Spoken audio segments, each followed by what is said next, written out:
प्रत्येक कामासाठी स्वयंपाकापासून पिण्यापासून आपल्या जनावरांपासून आपले अन्नधान्य पिकवण्यापर्यंत आपल्याला पाण्याची गरज असते. बरोबर आहे.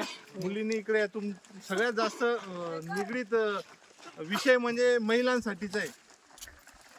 कारण की त्यांना कपडे धुणे, स्वयंपाक करणे, अशा सगळ्या गोष्टी त्यांना सुरुवातच पाण्यापासून होते. समजा आपल्याकडे पाणी कमी आहे. या पाण्याचं आपण डोंगर भाग स्पेशल बाकीचं सोडा, आपण आपल्या भागातलं बोलू. आपण पहिले हे डोंगर भाग आहे, पाणी या ठिकाणी पडतंय.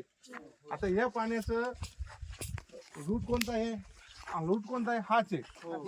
हा पाणी वाहून जातोय आपल्या भागात, तुमच्या पाथर्डी शिवारात, तळुंडे, बोडरे शिवारात, त्या डोंगर भागाच्या या सगळ्या ज्या नद्या आहेत, छोट्या छोट्या नद्या, नाले जे आहेत ते वाहून जात आहे. हे वाहून न जाण्यासाठी मिशन काय करतंय किंवा जे सामाजिक संस्था आहे ते काय करताय, हे छोटे छोटे नदी नाले हे खोदून त्यांच्यातले गाळ काढून ते आपण पुनर्जीवित करतोय.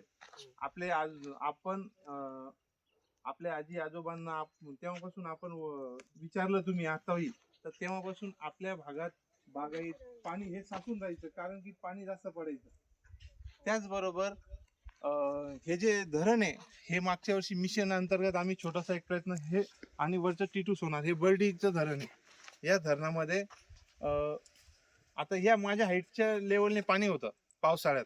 मागच्या वर्षी हे धरण बांधत असताना या धरणाला पाणी मारण्यासाठी पाणी नव्हतं, टँकरने आम्ही पाणी वापरलेलं आहे. आता छोटासा प्रयत्न केला, त्याच्यात आपल्याला हे धरण भेटलं. धरणामध्ये हे पाणी आज 1 महिना होल्ड करतं, आणखी 1 महिना हा पाणी पुढे जाईल, म्हणजे फेब्रुवारी एंडिंग पर्यंत याच्या खालची धार म्हणजे हे जे छोटीशी नदी नाल्याचे तो चालू राहील आणि खालच्या शेतकऱ्यांना त्याचा फायदा राहील. त्याचबरोबर जे आपल्या गावाच्या वरचं जे लोणच्या गावाच्या वरचं जे धरण आहे मोठं, त्यालाही त्याचा सपोर्ट भेटलाय. म्हणजे 2 महिने आपण कसंही धरणाला एक सपोर्टिव्ह सिस्टीम तयार करून टाकली.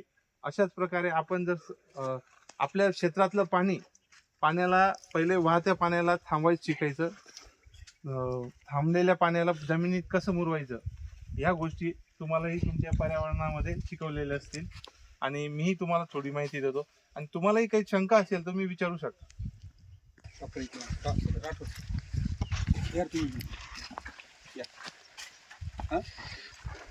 आणि हा व्हिडिओ घेताना तुम्ही येऊन जाणार संतोष